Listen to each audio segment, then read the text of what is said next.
ฮ้ยสบายดีพี่น้องสบายดีสู่ทุกคนวันนี้ก็ได้วันนี้พี่น้องสิพาทุกคนทุกทานไปเบิ่งกันพอดีว่าเพิ่นมีกันจูบน้ำพี่น้องจูบน้ำเพื่อเอาปลาอยู่หวยพี่น้องกระส่วนเหาะเลยพี่น้องเลยบรรยากาศแหลดแห้งเนี่ยพี่น้องตอนนี้เนาะเพื่อมีการจูบปลาอยู่หวยเนาะทั้งนายเลยเดี๋ยวสิพาทุกคนไปเบิ่งน้ำกันพี่น้องไปบรรยากาศจะเป็นยังไงพี่น้องบางคนอาจไม่เคยเห็นเนาะสิพาทุกคนเบิ่งน้ำกันโอเคไปกันเลยพี่น้องอันนี้ทางไปพี่น้องเพิ่นพอดีว่าเพิ่นจังที่จริงแล้วพี่น้องหวยตัวนี้ก็จูบเอาปลาอยู่ทุกปีพี่น้องแต่ว่าบ่ได้ถ่ายเนาะเพิ่นก็จูบออกน้ำมันใส่กันให้เนาะไปว่าคนร้ายหรือบ่ร้ายพี่น้องเอ้ยเนาะ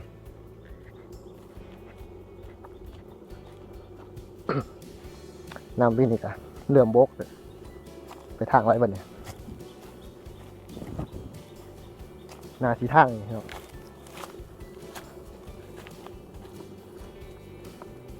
ไปว่าถ้ามีคนเที่ยวท่านร้ายอยู่เพราะว่ามันกำลังเบิดหนาพ้นใหม่ๆยังหกเหยื่ออยู่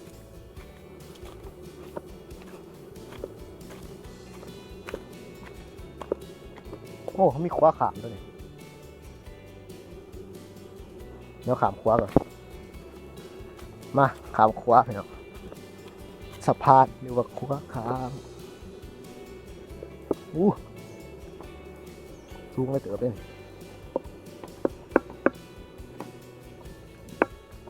สูงเติบ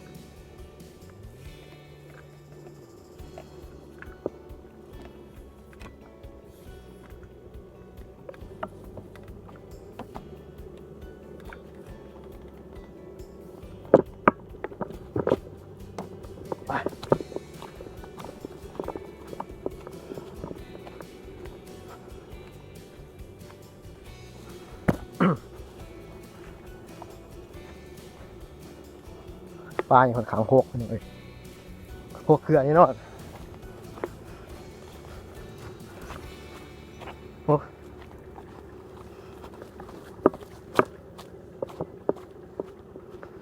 นี่เนาะยินเสียงรถบ่นั่น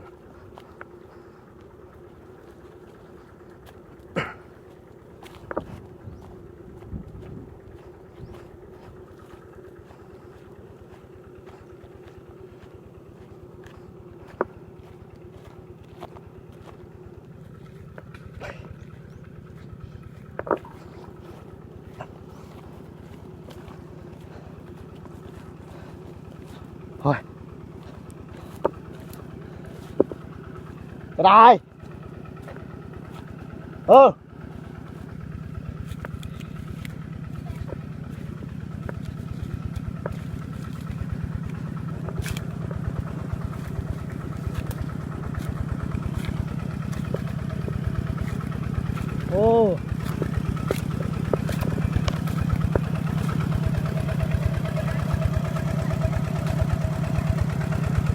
เฮ้ยดิ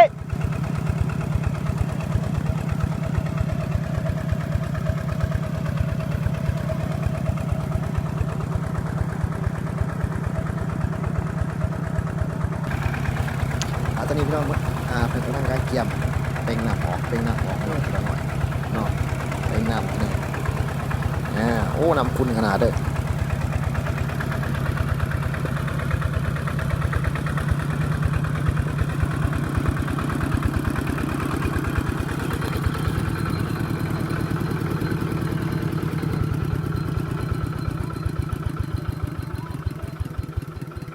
ใช่ไหม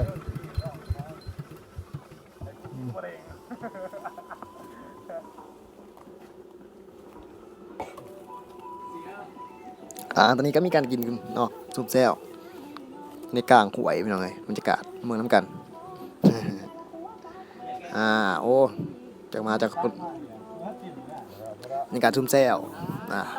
นี่ก็พอปนันดีอันนี้ก็คล้องที่เตรียมมากเนาะเตรียมมากินมาอยู่อยากให้ปลาให้กินให้อยากเนาะ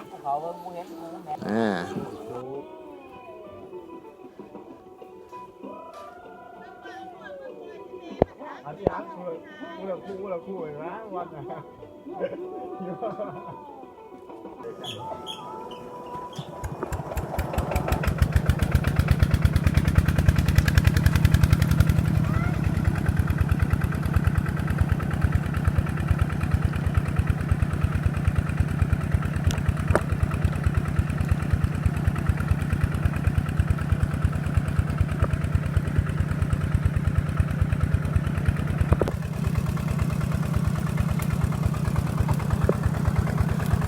ใช้แห้งขนาดด้วย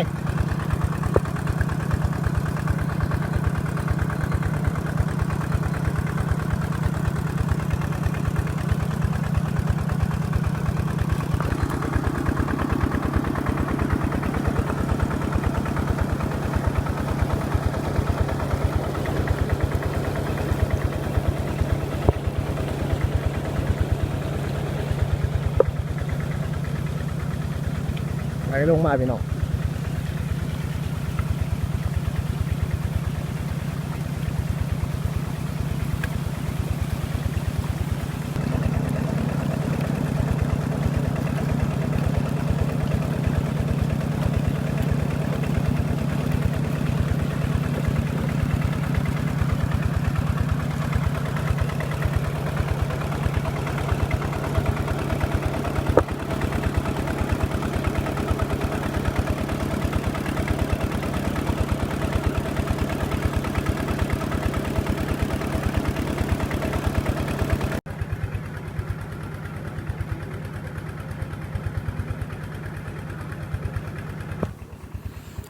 มีการนั่งไฟเตรียมจีปลาไปนั่งเลยเนาะ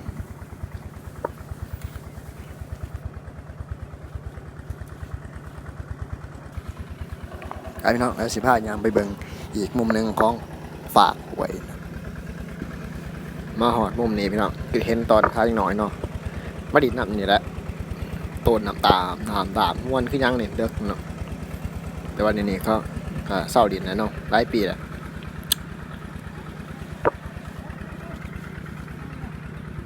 ใช่หูยังหรอน้ำซางวะกระปูวันเนี่ยไปเอาหันลงนี่มันดิบมันจริงยังไงกินเปล่าพบกันเอาไปตำเลยครับโอ้ยดิบก็ได้ไม่เดือด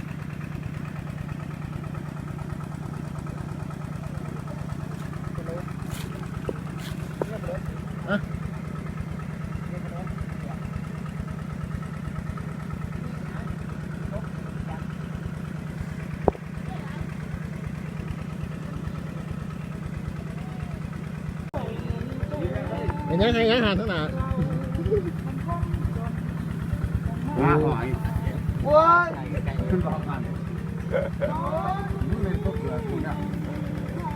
นู่นเจ้าพ่อป้าไหนจ้าห้ามยังฮัลโหลงานไปขายบ้างบอกห้ามละห้ามละทำไมขายไปต่อ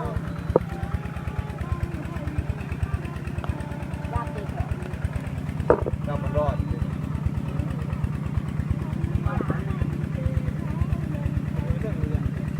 เนี่ยเราโอ้ยเป็นเสี่ยวมาดิก่อยกินดิบหรอ